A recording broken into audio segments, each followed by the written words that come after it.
ఎస్ఎల్బీసీలో చిక్కుకున్న వారు ఎక్కడున్నారు? సరిగ్గా గత శనివారం ఉదయం దాడి జరిగితే టన్నెల్లో చిక్కుకున్న 8 మందిని ట్రేస్ చేయలేకపోయారు. మరి ఇవాళ సాగుతున్న సహాయక చర్యల్లో ఏం జరగబోతుంది? ఆ బ్రేకింగ్స్ ఇప్పుడు మీ ముందుంచుతున్నాం. ఎస్ఎల్బీసీ టన్నెల్లో 8వ రోజు వేగంగా రెస్క్యూ ఆపరేషన్ సాగుతోంది. టన్నెల్ దగ్గరికి చేరుకున్న ఈ అంబులెన్స్లు, వైద్య బృందాలు కార్మికుల ఆచూకీ కోసం అత్యాధునిక పరికరాలతో అన్వేషిస్తున్నారు. 5 అనుమానిత లొకేషన్స్ లో డ్రిల్లింగ్ చేపట్టారు జీపీఆర్ సిబ్బంది. టన్నెల్ దగ్గర ఆక్సిజన్, అంబులెన్స్లు సిద్ధం చేశారు అధికారులు.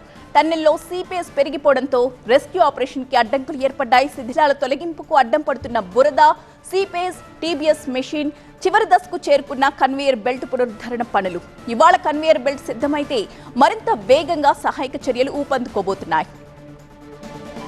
గంటలు, రోజులు కాదు, వారం గడిచిపోయింది. ఎస్ఎల్బీసీ టన్నెల్లో నాన్ స్టాప్ గా రెస్క్యూ ఆపరేషన్ కంటిన్యూ అవుతూనే ఉంది. ఒక్క క్షణం కూడా గ్యాప్ ఇవ్వకుండా వందల మంది సిబ్బంది పనిచేస్తూనే ఉన్నారు. అడ్డంకులు, ప్రతిబంధకాల్ని అధిగమించుకుంటూ 0 పాయింట్ దగ్గర కార్మికుల సెర్చింగ్ ప్రస్తుతం కొనసాగుతోంది.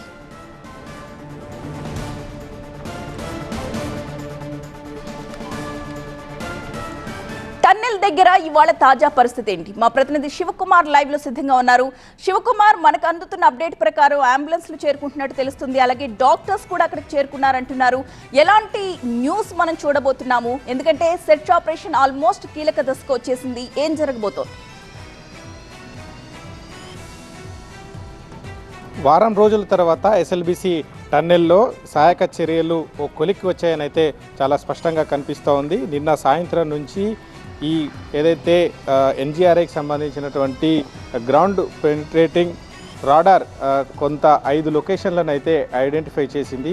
ఆ 5 కూడా అనుమానాస్పద లొకేషన్లుగా ఇక్కడ ఉన్నటువంటి సహాయక బృందాలకు డాటా అయితే పంపించడం జరిగింది. దీంతో ఆ 5 లొకేషన్లకు సంబంధించి గత రాత్రి నుంచి కూడా ఈ సహాయక బృందాలు కొంతమంది ఇటు డిఆర్ఎఫ్ కావచ్చు, ఎన్డీఆర్ఎఫ్కి సంబంధించినటువంటి ర్యాడ్ హోల్ మైనర్స్ వీళ్ళంతా కలిసి ఈ 5 స్పాట్స్కి సంబంధించి అక్కడ డ్రిల్లింగ్ అయితే చేపడతా ఉన్నారు. ఈ లొకేషన్ అంతా కూడా ఏదైతే టన్నల్ బోరింగ్ మిషన్ ఏదైతే ఉందో అక్కడ నుంచి ఎండ్ పాయింట్ వరకు ఉన్నటువంటి స్థలంలోనే దాదాపుగా 200 మీటర్ల వరకు ఈ గ్యాప్ ఉంటుందని చెప్తున్నారు. అక్కడ ఈ లొకేషన్లన్నీ ఐడెంటిఫై అయినట్టుగా కూడా చెప్తున్నారు. అయితే ఇక్కడ తవ్వితే డ్రిల్లింగ్ చేస్తే ఏమైనా గల్లంతైనటువంటి 8 మందికి సంబంధించినటువంటి ఆచూకీ లభించేటువంటి అవకాశం ఉందని ఒక అంచనాకైతే వస్తున్నారు. దీని నేపథ్యంలోనే అక్కడ డ్రిల్లింగ్ అయితే చేపడుతున్నారు. అయితే ఈ డ్రిల్లింగ్ ప్రక్రియ అనేది చాలా కష్టతరంగా మారినటువంటి సందర్భం అయితే కనిపిస్తుంది. ఎందుకంటే లోపల ఆ టన్నల్ కూలినటువంటి ప్రదేశం నుంచి వచ్చినటువంటి రాళ్ళు కావచ్చు, అలాగే వచ్చినటువంటి మట్టి, అంటే ఆ టన్నెల్లో తవ్వుతున్నటువంటి సందర్భంలో వచ్చినటువంటి మట్టి, ఇదంతా కూడా క్వాడ్జ్ అని కూడా చెప్తా ఉన్నారు. అయితే ఇదంతా నీటితో కలిసి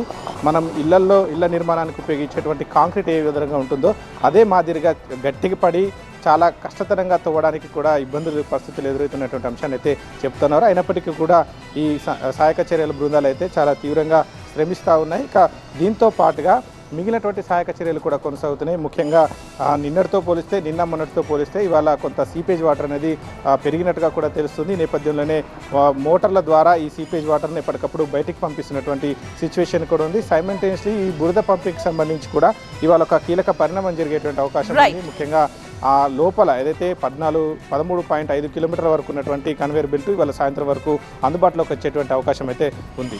రైట్, థ్యాంక్ యూ శివ.